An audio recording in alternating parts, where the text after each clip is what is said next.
Can everybody see okay? Hello everybody, here we are in Spain.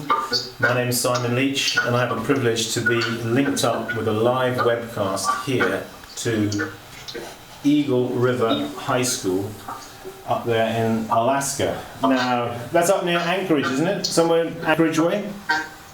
About 17 miles north. 17 miles north of Anchorage, up there in the frozen north of Alaska.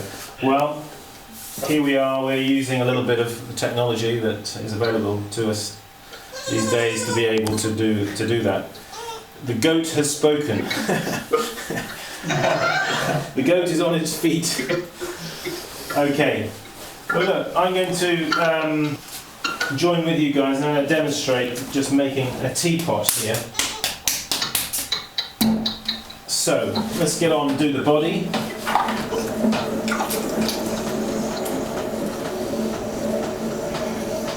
Maybe there's some other high schools out there across the US or Canada, and we could do something similar, a live webcast, and we could, is that the right terminology, Jacob? Webcast?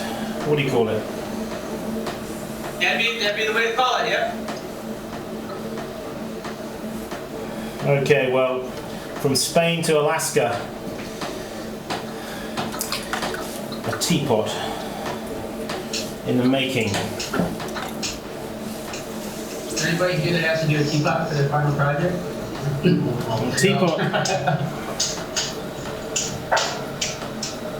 Teapot is a bit of a challenge to make a teapot because it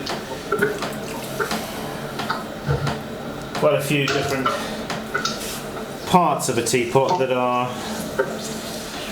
have to be all brought together. At the moment I'm doing the body of the teapot.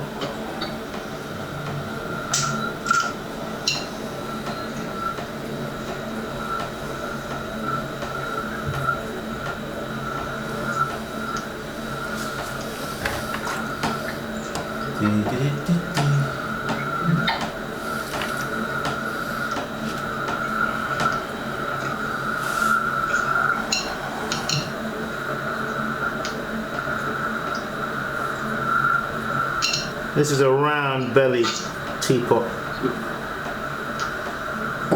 form. My considerations are at the moment to make it big enough and get the shape right.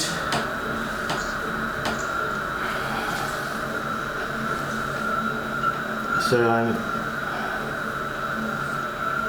I'm looking for the curve, the shape, the form. As potters, we're very much involved with profile and shape, aren't we? At least I tend to think that. Now what I want to do now is narrow the neck of the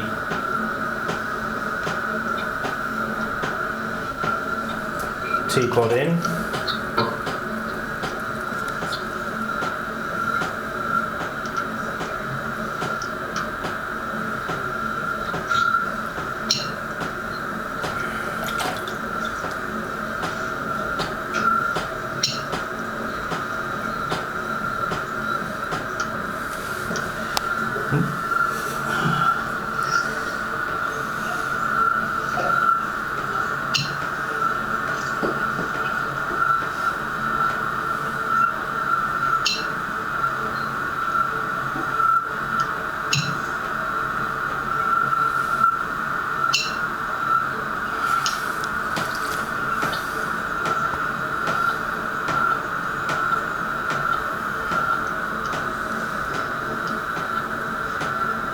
When you're narrowing a neck of any shape, the clay kind of bunches up on itself and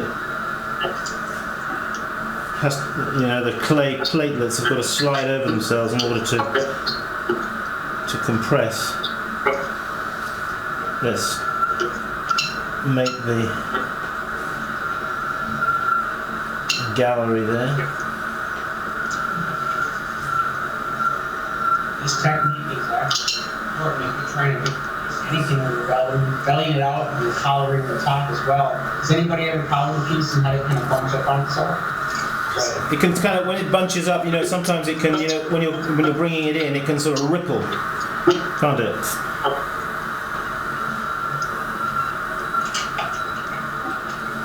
It's like sometimes it doesn't want to go in on itself.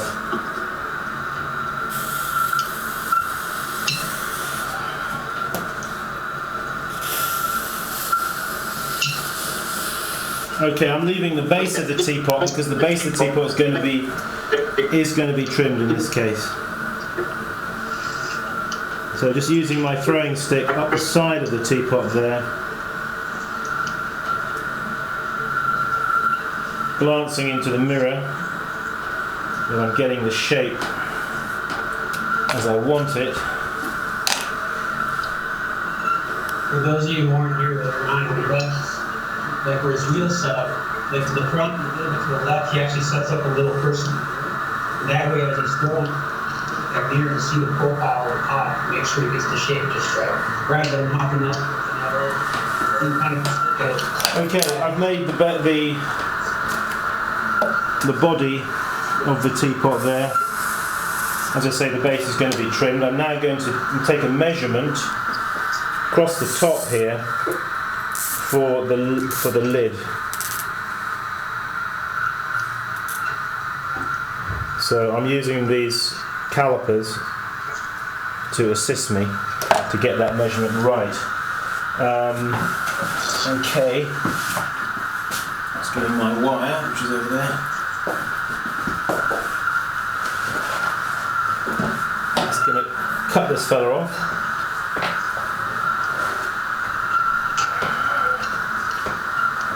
And lift him off carefully and put him just over there, like that. Okay, there he is, folks. That's the body of the teapot. Okay. The next thing I've got to do is make the lid.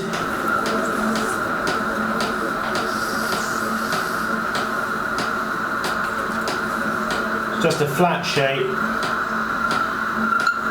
in this case with the sides raised up.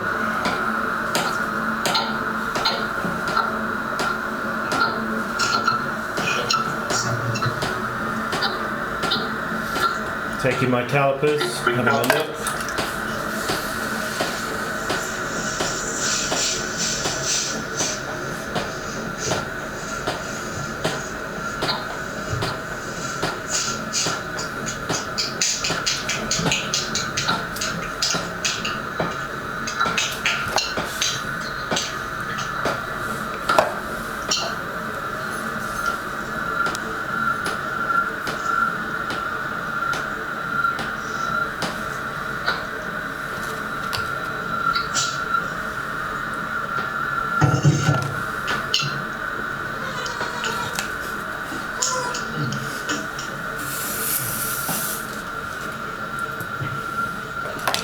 Okay, that's the lid. Again, the lid will be trimmed as well on the top side, so it's like a domed shape. Taking the lid off, that's the lid, folks, there. I'm going to put the lid down there next to the body. Next thing we're going to do is do the spout. Let's just bring the webcam in a little bit closer so we can get some detail on the spout.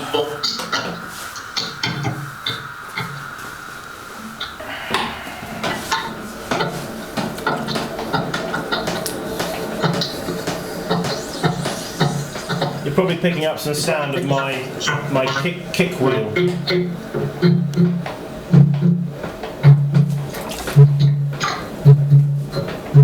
So going down with my finger right down to the base. Alright.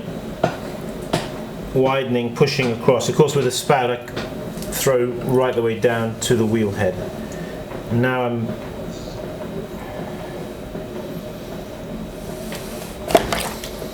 coming in If any of you guys over there in Alaska have got any questions, shout. I guess not. I mean, it's... Simon, one question was, how thin do you make your spouts? reasonably thin. As you can see, I'm using my little finger here down.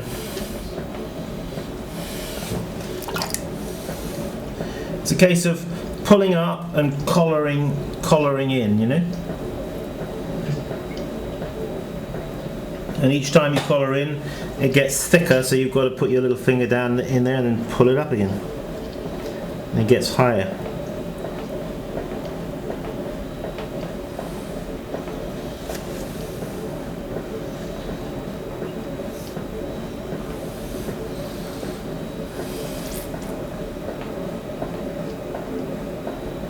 You seeing this now? You see it perfect, thank you. Good.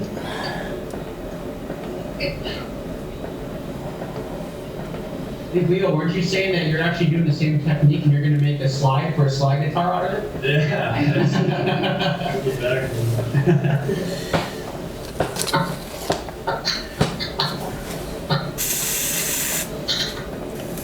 Now you're getting the strings for I'm just going to use this rib here to go down the side of the spout there, just to clean off any slurry and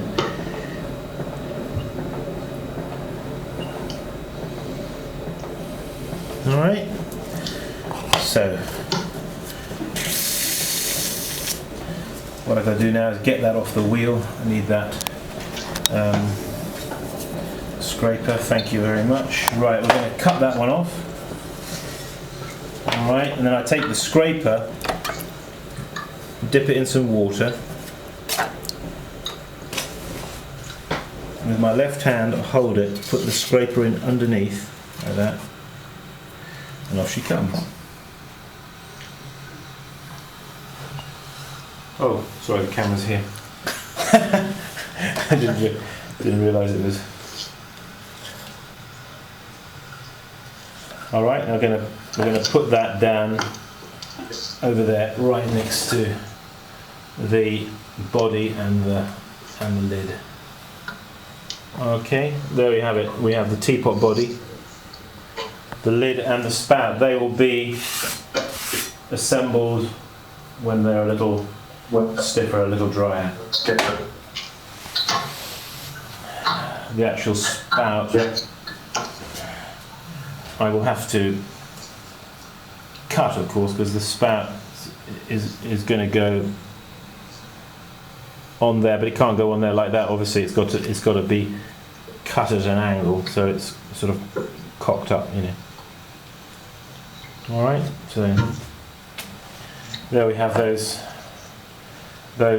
components to the teapot, which you've just seen me make. That will be assembled, as I say, when it's a little bit drier. So, we'll flip this webcam here back on the old tripod. Where are we in the picture? Yeah. So, any questions on that one? Now, before you answer, this teapot is going to have a couple of lugs on the top. We'll take a cane handle here and here on each side at the top, and then there will be a cane handle across the top. I've got a teapot here that I can show you, which is not identical but pretty similar to that, just to give you some idea of what I'm talking about. Alright? See the style you get that lid that way, or it won't fall off. The cane handle teapot, of course, is a very nice teapot to use because the centre of gravity is the weight of the teapot and the tea is right underneath your hand, so it's easy to pour. As opposed to the teapot that's got the handle off the side here, then all the weight of the tea is in front of your hand as you try to pour. This is much easier. Okay. Okay folks, this is Simon Leach here saying keep practicing. Thank you all you guys over there in Eagle River High School up there in Anchorage Way, Alaska. It's been really good to be with you. If there's anybody else out there from some high school, maybe you want to do a live webcast as well, in which case just get in touch with me. You can find me on my website www.simonleachceramics.com. Okay, take care now.